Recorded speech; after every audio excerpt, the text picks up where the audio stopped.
Thousands of years ago, complex technology which bridged the gap between the physical world and the spiritual world was developed in Iraq, Egypt, Mexico, and European megalithic sites such as Stonehenge.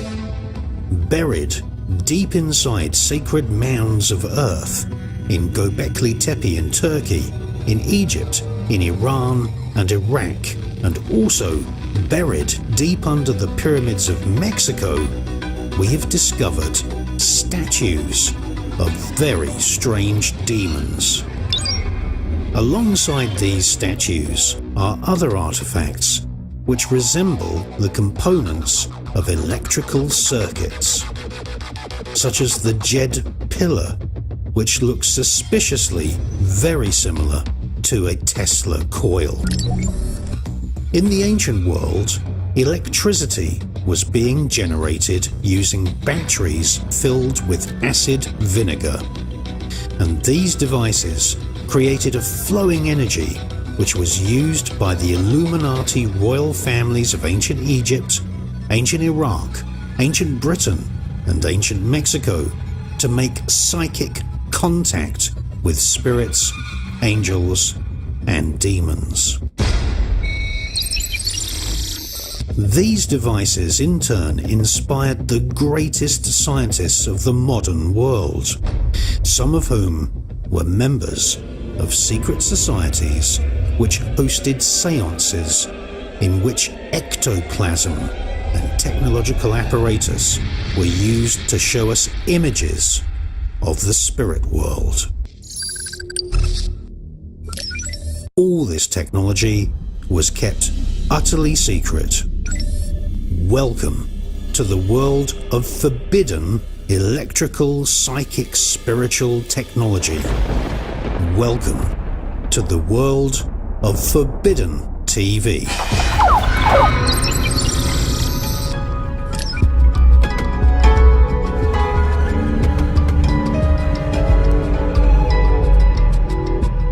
My name is Chris Everard, and I travel the world investigating psychic, spiritual, and technological secrets which the ruling elite have kept secret for thousands and thousands of years.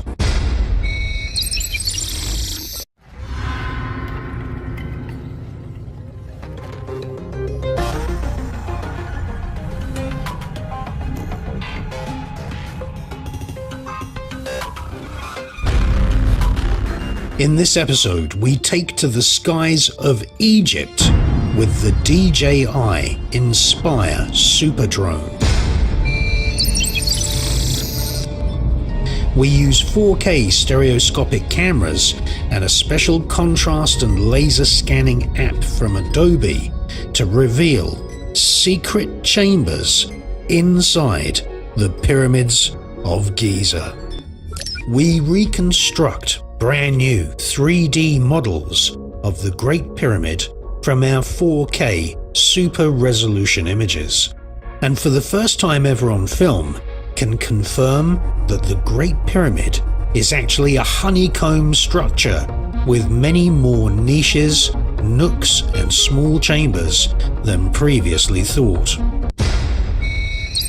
We also journey deep into the King's Chamber and reveal for the first time on camera its secret second entrance, and also show you a trapdoor in the floor of the King's Chamber which reveals that part of the floor is actually hollow. And we also investigate how vocal chanting inside the King's Chamber reveals resonant frequencies that sound like some ghost voice is singing back at you. We go deep into the Great Pyramid and show you the doorways to many secret chambers.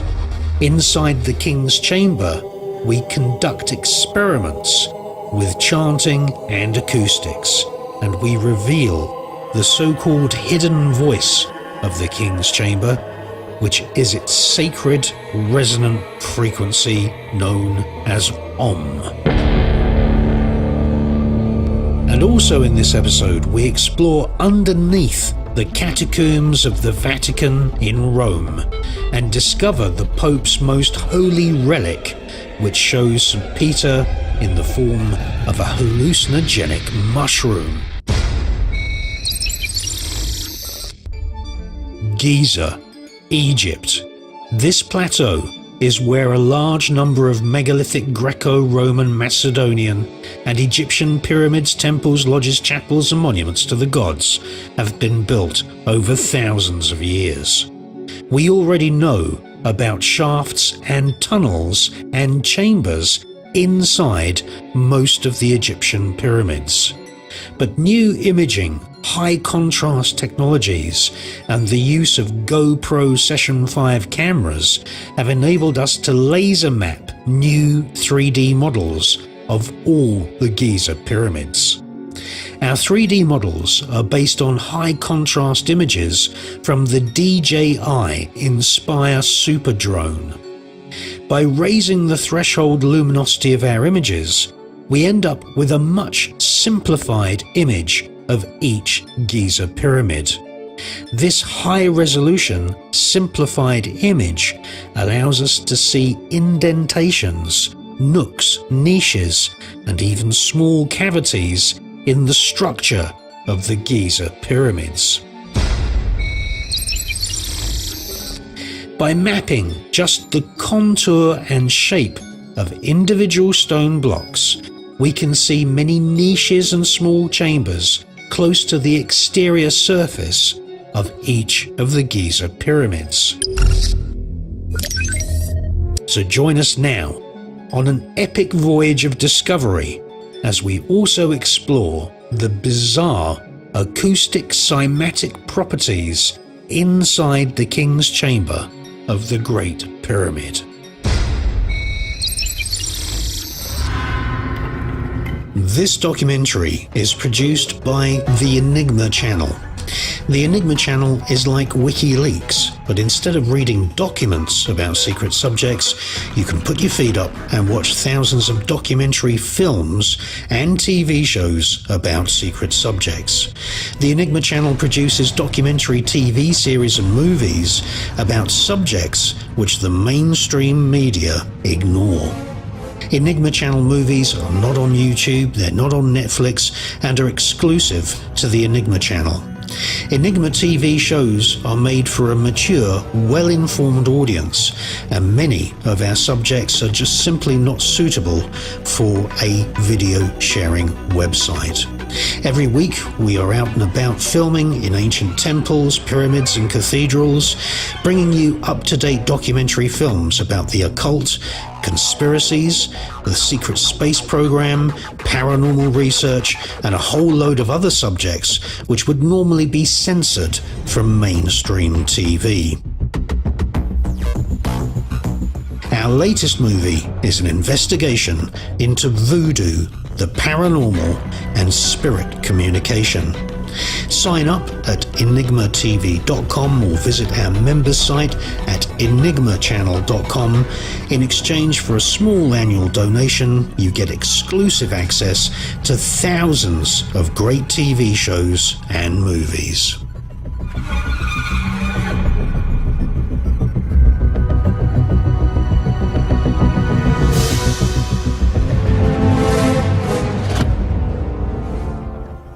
In the modern world, ancient Egypt is absolutely crawling with tourists. And the tourists don't really realize that hallucinogenic plants were very much part of the magical ceremonies and rituals used by the priesthoods who served the pharaohs. Now, one of these most important drugs, if you like, was opium. Opium is made from poppies. It's the actual juice which exudes from the poppy head and is scraped up, and it's allowed to dry into a kind of gummy paste and is then burnt.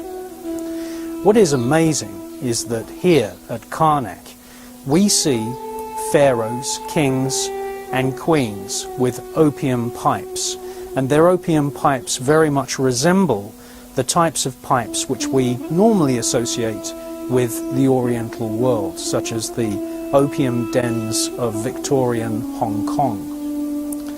And in some of these carvings and murals we see the kings offering the smoke of opium to their gods. And what I believe is that the smoke from this opium incense was the medium into which the spirits of certain angels and demons and gods would appear. And in the mind's eye of the magician, they would see forms within the smoke plumes of the opium incense, and priests would chant.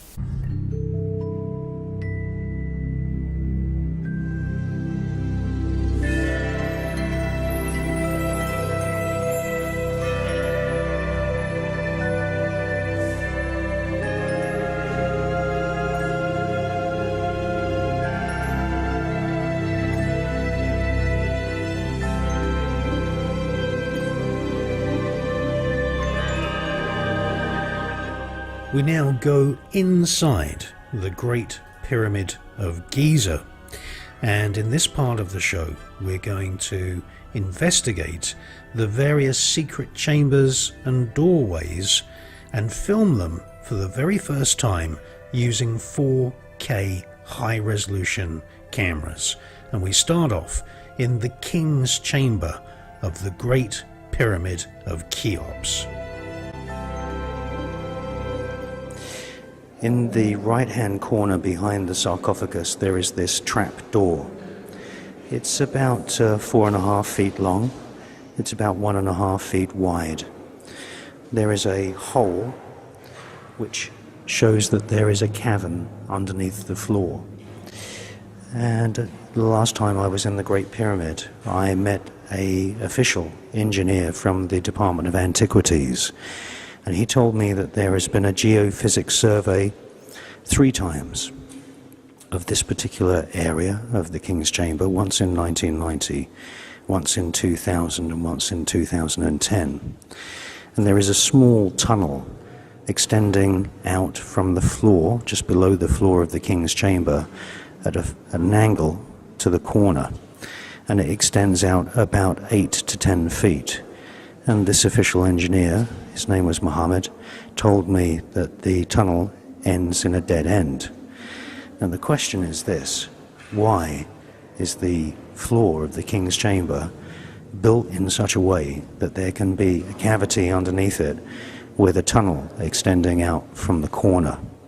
That's just one of the typical mysteries of this King's Chamber.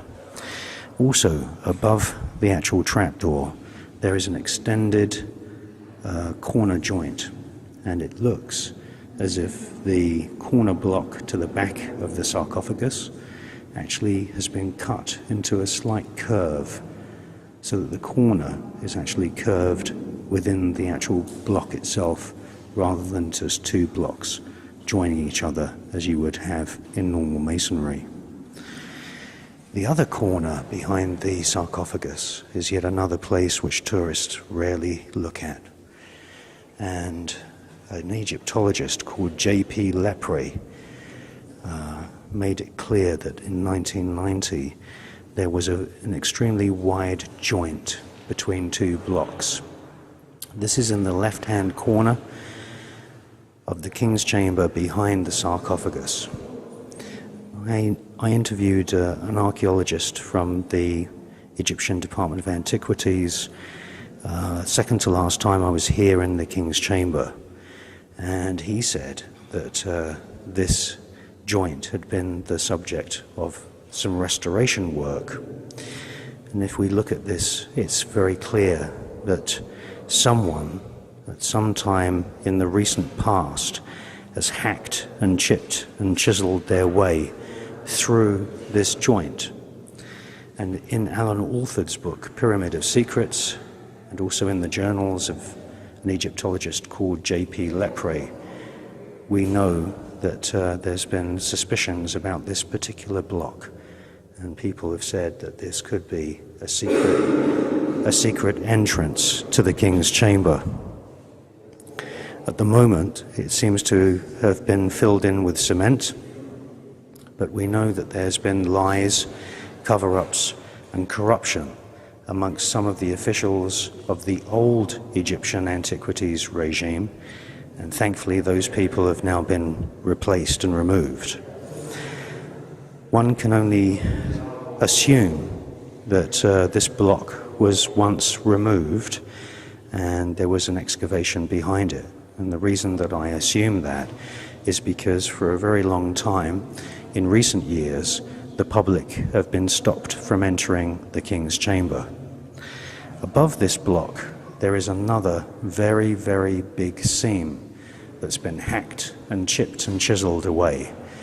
And that again suggests that this back left-hand corner of the King's Chamber behind the sarcophagus has been really excavated and examined, but it hasn't been publicized, and that this could be an alternative entrance, or it could be a doorway to yet another chamber inside the Great Pyramid.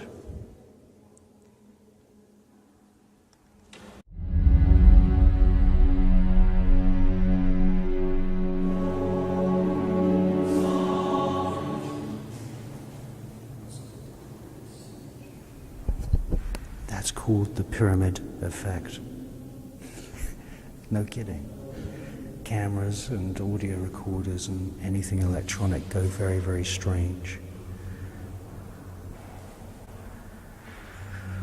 The base of this sarcophagus is not level.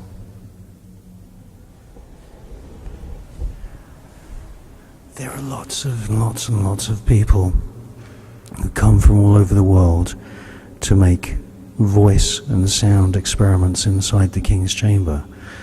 And very often they lay down inside this sarcophagus and they do chanting and other kinds of ad-libbed sounds.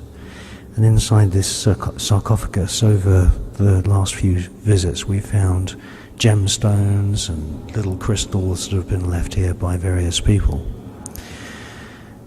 The combination of having a pure, solid granite block that's been hollowed out, which has then been placed inside this chamber, which is itself made of 100 rose granite blocks, and we know for sure that parts of the floor of the King's Chamber are actually hollow, has created this incredible acoustic chamber. The ancient world is full of incantations and spells, chantings and weird vocal manipulations.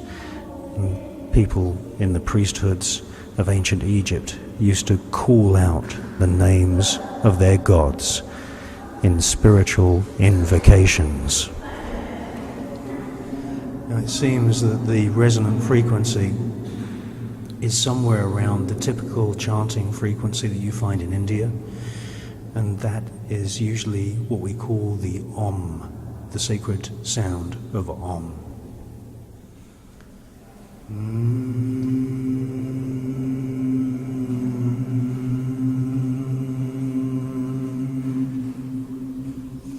So a mid-tone doesn't really have that much resonance, but if you try a lower tone typical of what's used on the Indian subcontinent, you actually get more of a resonant tone.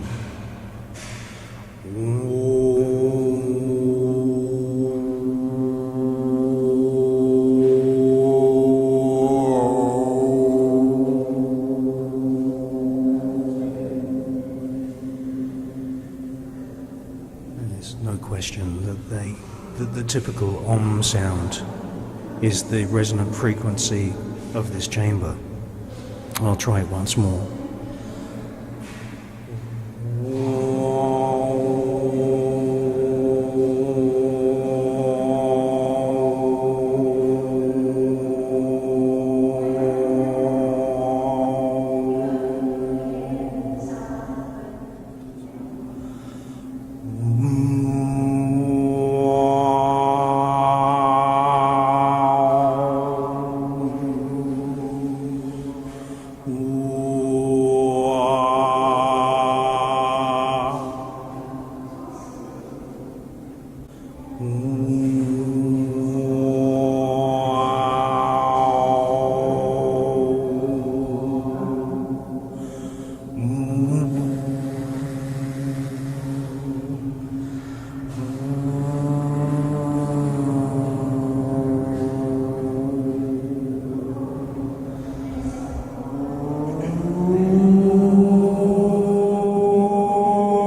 We now journey back into a time way before the pharaohs of ancient Egypt. We journey back into the prehistory of mankind, when the landscape itself was worshipped, and the stars were worshipped, and the planets were not really known by ancient man. The actual stars themselves were given different personalities by ancient man, and this is known as archaeoastronomy. Ancient man decided to actually place standing stones into the landscape, which were mapped out and arranged to mimic the arrangement of stars in the night sky. Rock formations, mountains, and volcanoes themselves were actually worshipped as if they were gods.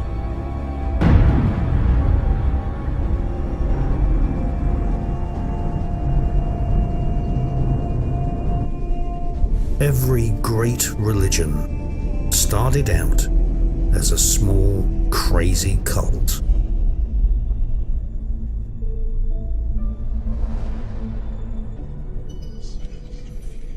Some of these cults worshipped plants, and they even worshipped mushrooms. Way back in the Stone Age history of mankind, we somehow discovered that telepathy could be enhanced using psychedelic plants. At Shanidar in ancient Iraq, Stone Age people grew gardens of ephedra. Ephedra is like a Stone Age version of cocaine.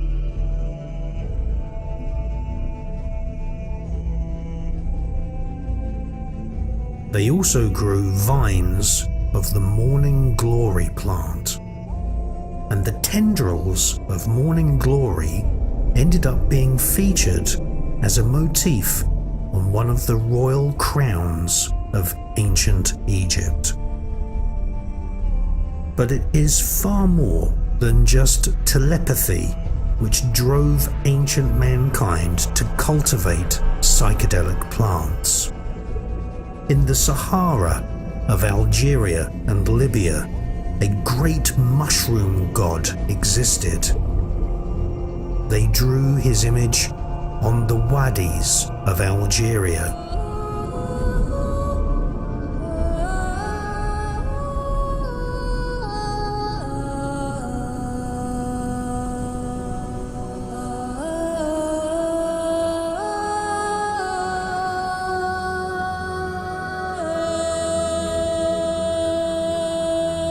In fact, these mushroom-munching mystics actually used dried psychedelic mushrooms as a form of money. In fact, henbane seeds, thornapple, opium poppy seeds, and amanita mushrooms all became used as a form of currency in the ancient world. The iconography of the magic mushroom has actually inspired the ceremonial robes of many religions, especially Catholicism.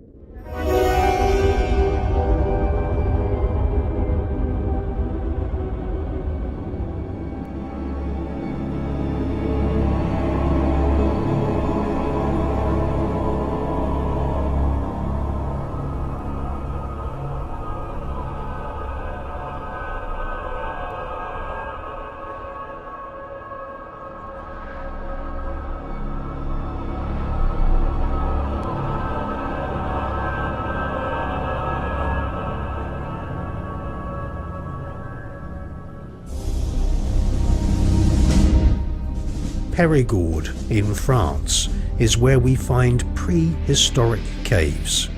22,000 years ago, ancient man drew lunar phase diagrams using charcoal and traded psychedelic mushrooms like a form of money. When Christianity finally came to Périgord, the ancient mushroom cult of France amalgamated images of hallucinogenic mushrooms with crucifixes. As Christianity swept across the world, the ancient mushroom cults equated the legend of the Holy Spirit with the feeling of euphoria one gets from eating magic mushrooms.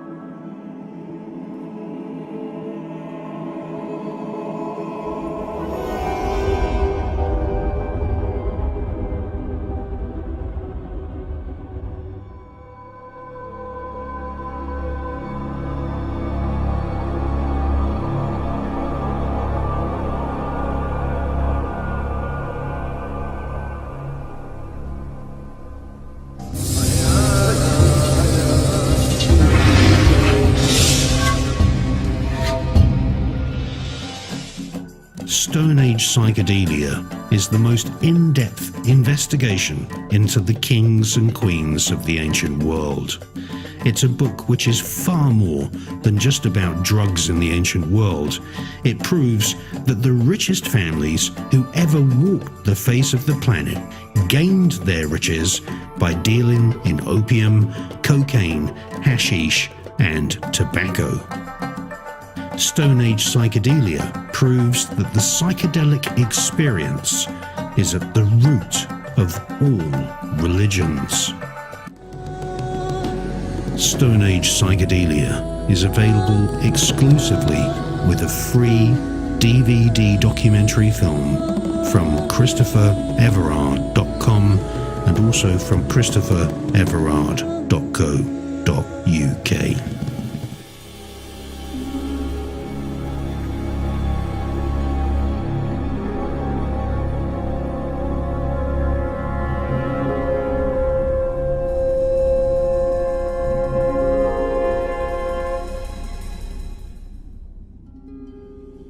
These plants and these mushrooms connected mankind with the Mother Goddess, what we today call Mother Nature. But it was not just the Mother Nature Goddess spirit who was contacted during psychedelic rituals. Ancient man also contacted angels and spirits and elders from their own villages and from their own communities. This was the beginning of the world's great religions.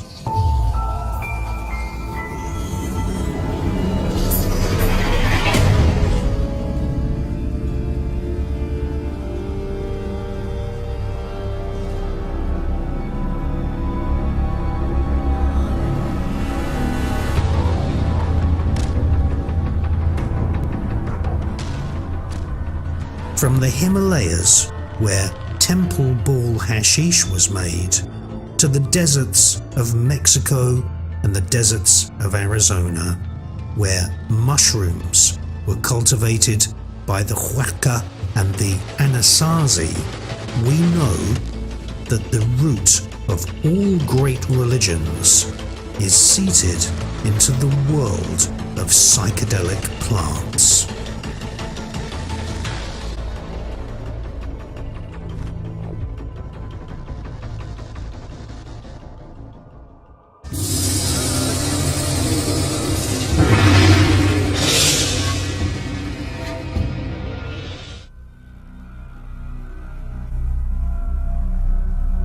Stone Age Psychedelia is a 308-page book with a full index, and it has full colour illustrations. It goes way beyond introducing you to the types of plants and funguses that were used to get the psychedelic experience in the ancient world, Stone Age psychedelia also takes you into the spirit world and introduces you to all of the different types of plant teachers and plant spirits that have been reported by shamans and mystics throughout the ages.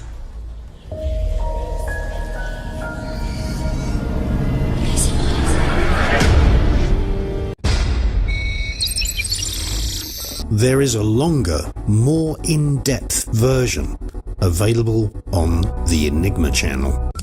The Enigma channel is like WikiLeaks, but instead of reading documents about secret subjects, you can put your feet up and watch thousands of fascinating documentary films covering subjects which have been censored and suppressed from the mainstream media for decades.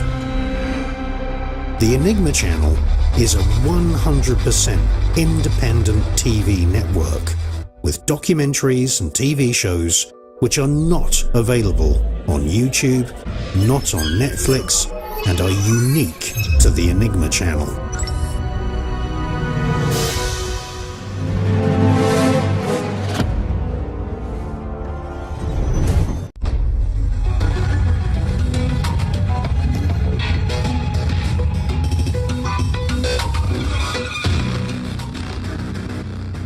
If you would like to join one of our filming crews and go on an expedition to the ancient world, then you need to visit the Enigma Channel website. That's enigmachannel.com, or you can visit the members site at enigmatv.com. Use the contact form and write the word expedition in the subject heading. In exchange for a small contribution towards our filming costs, you will actually become a member of our crew. You'll be eating with us in the same hotels, you'll be traveling with us, you'll be meeting all of the authors and people which we interview. Now, every year we are filming at amazing museums in places like Athens, Paris, Madrid, Barcelona, New York, Mexico, Egypt, you name it. You'll get to stay in haunted castles. You can visit haunted pubs, you can be taken on moonlit walks around London, and we visit many ancient cities. Our expeditions include lectures about things like Nostradamus, the Cathars, the Illuminati, Nikola Tesla, the Vatican, paranormal research. Believe me, it's a lot of fun. So what you do is you contact us via the Enigma Channel websites. It's enigmachannel.com or enigmatv.com, and we look forward to meeting you and look forward to inviting you as a member of our filming crew.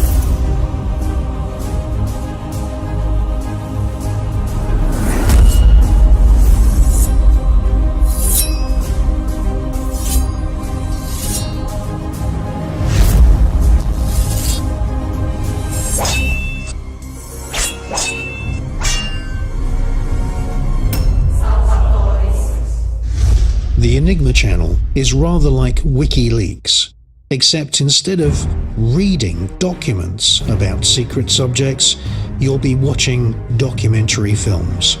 There are literally thousands of hard-to-find TV shows and video files which were deleted from public sharing video sites years ago, all on the Enigma channel. It's an amazing library of knowledge. And top researchers and top authors upload their videos to the Enigma channel first before they upload them to social media and social video sharing websites. Signing up for an account takes less than 2 minutes. It's just a small donation once a year, and that is a gateway for you to have uncensored information and professionally made HD documentaries every single day of the week. Go to enigmatv.com or our members site enigmachannel.com.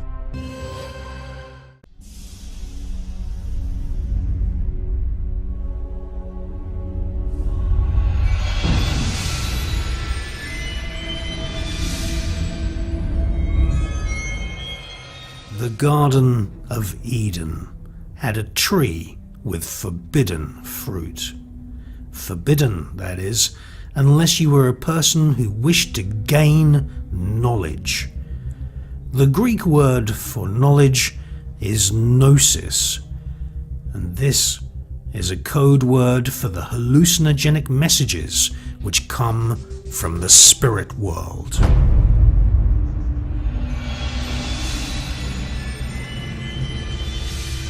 The Vatican Library in Rome is closed to the public. Inside, it has one of the largest collections of manuscripts authored by monks and nuns worldwide.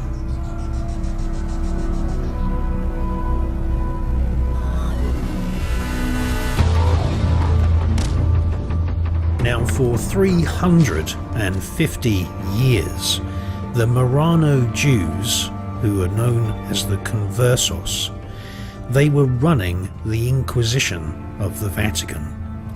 And what they were doing is they were hunting down witches and sorcerers in Europe. And the reason they were doing that is because they wanted a monopoly on the summoning of these weird demons and all these creatures that you see in these illuminated manuscripts in various cathedrals and Catholic libraries around Europe. These weird creatures are actually representing the demons of the Goetia and the demons of the grimoires, which were written and authored by King Solomon.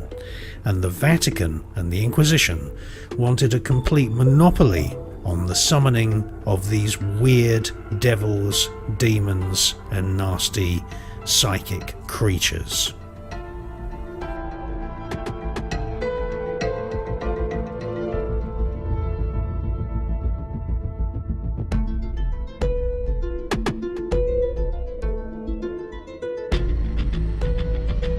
The Vatican Library not only includes illustrations of demons from hell, but it also reveals the secret that the early Christian church was very much influenced by psychedelic mushrooms.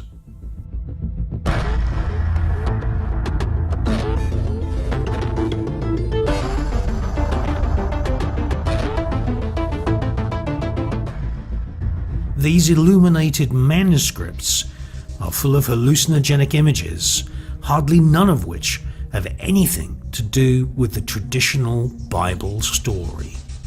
In fact, the Vatican have been keeping a very big secret, and that is that the first early Christian churches of Greece, Turkey, Syria, Palestine, and Egypt were all based on a cult of mushroom-munching mystics.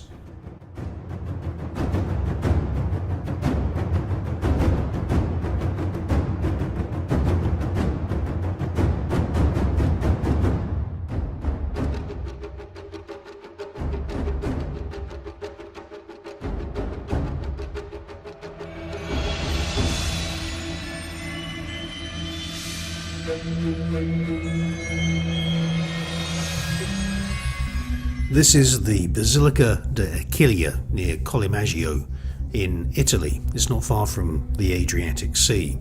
This was the very first place that I researched when I started writing my book Stone Age Psychedelia. And this mosaic floor had actually been covered up deliberately because it gave away one of the biggest secrets of the Catholic Church, and that is that the early congregations actually fed psychedelic mushrooms, which they collected from the nearby woodlands, to snails, and then they would cook and eat the snails.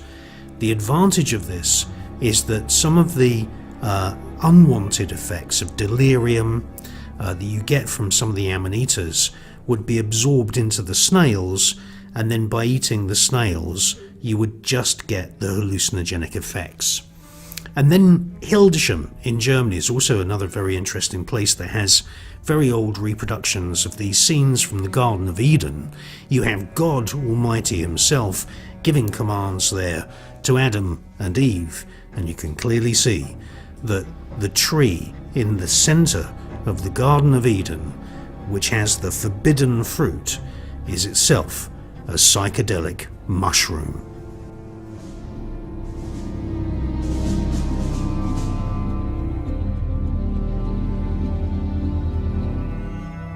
And the popes and cardinals even dress up as if they are the holy mushroom itself.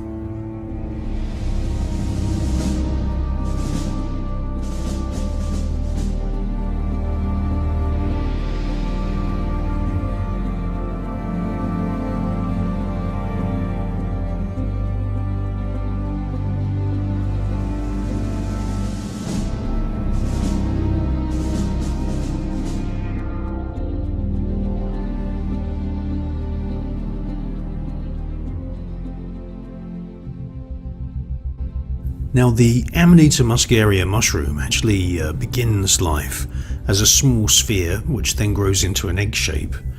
And all of the stages of the life cycle of an Amanita muscaria, fly agaric hallucinogenic mushroom, has been kind of amalgamated into the dress sense of the Vatican. These are all the cardinals, these are the top dudes, and as you can see, they wear the frilly lace, and that obviously represents the frilled remnants of the cocoon of the canopy of the mushroom. And then the Greek Orthodox Church, they wear mushroom-shaped crowns. Also, the Romanov royal family wore mushroom-shaped crowns. Now, this is the Amanita muscaria as it first emerges from the ground. It's an egg, and then the egg breaks free and a stem comes from it. Well, this is exactly what you find in the creation myths of ancient Egypt. The creation myths from the Temple Unas say that there was an egg and then a flower came from the egg.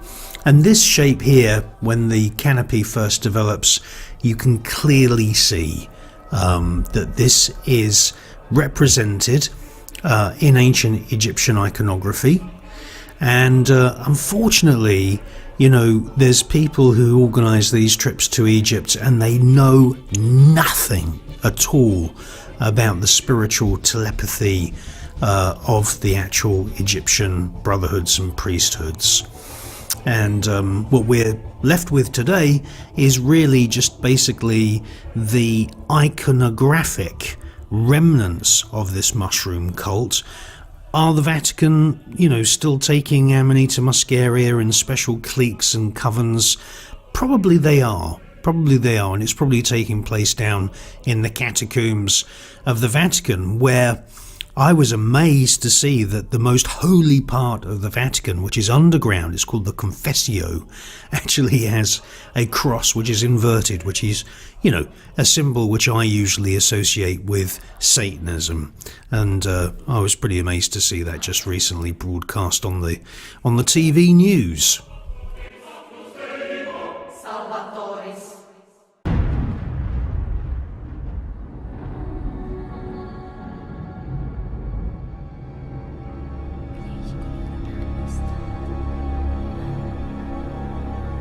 The so-called Holy Spirit is a mistranslation of the original Bible scripture. It should be called the Spirit of Holiness, and this term is used to describe the elated psychic experience which is created when drinking the sacred soma juice of hallucinogenic mushrooms. The halo and aura depicted in ancient Christian paintings is actually the underneath of the Amanita fly agaric mushroom.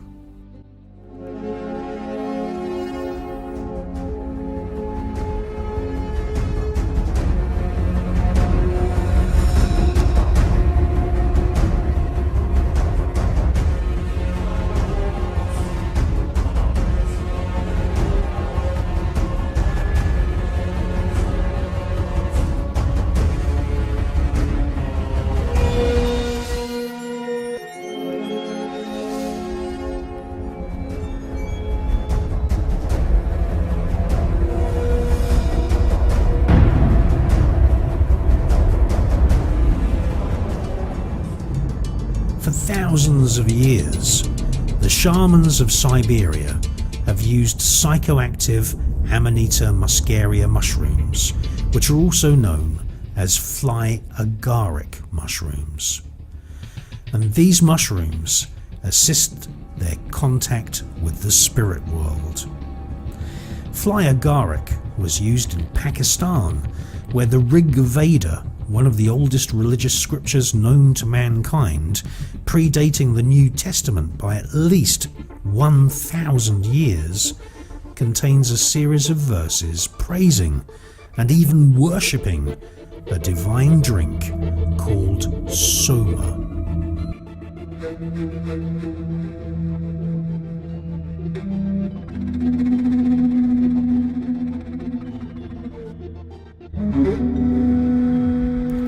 Soma is made from the juice of Amanita muscaria mushrooms mixed with milk. This magical and highly hallucinogenic soma milk inspired the Babas, the Sufis, early pre-Islamic mystics. It inspired Hinduism, it inspired Sikhism, and all the mystical religions of the Himalayas. But more than this, it is Christianity, more than any other ancient cult, which has been inspired by the psychic effect of the fly agaric mushroom. Uriel Seraphim, Oriel Seraphim, Io Podesta, Zati Zata, Galatim Galata, Galatin Galata.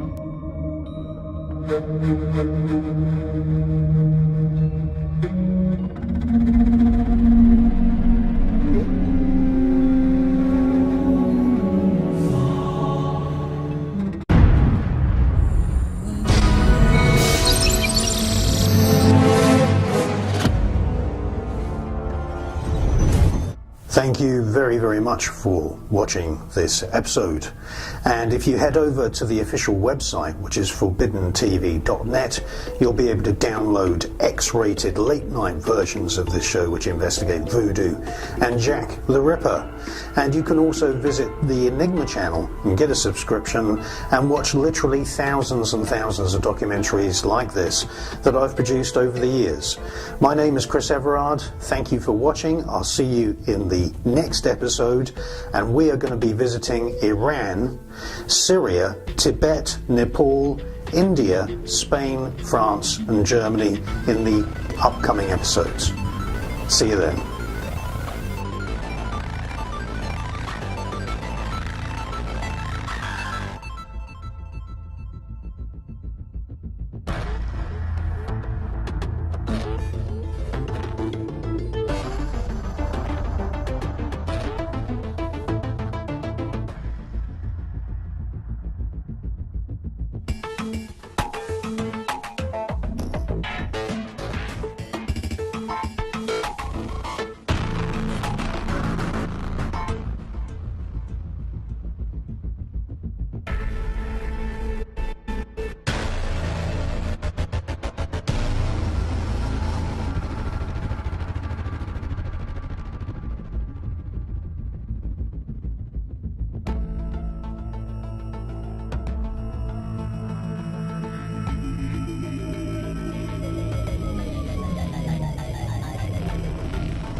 Thank you.